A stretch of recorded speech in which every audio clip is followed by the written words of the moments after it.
In this video, we're going to show you how to replace the battery in your Toyota 3 or 4 button key fob. First, you'll see a notch located by the key ring area. Take a flat head screwdriver, stick it right into the slot and gently pry up.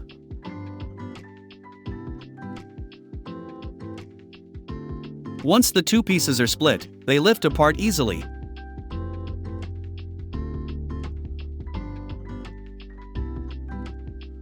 Next, lift the rubber plunger to access the battery.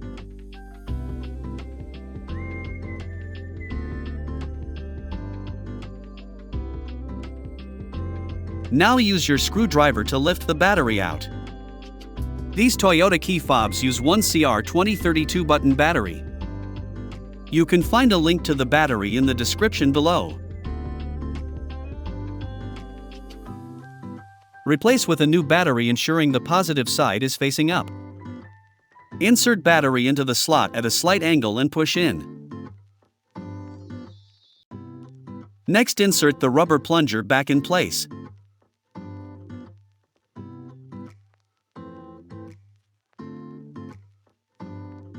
Then fit the two pieces of the shell back together. Start from the side and swing the cover over. Ensure it's properly aligned and then squeeze to snap the tabs back in place. There you go, hope that was helpful. Please don't forget to like and subscribe for more tips. Thanks for watching.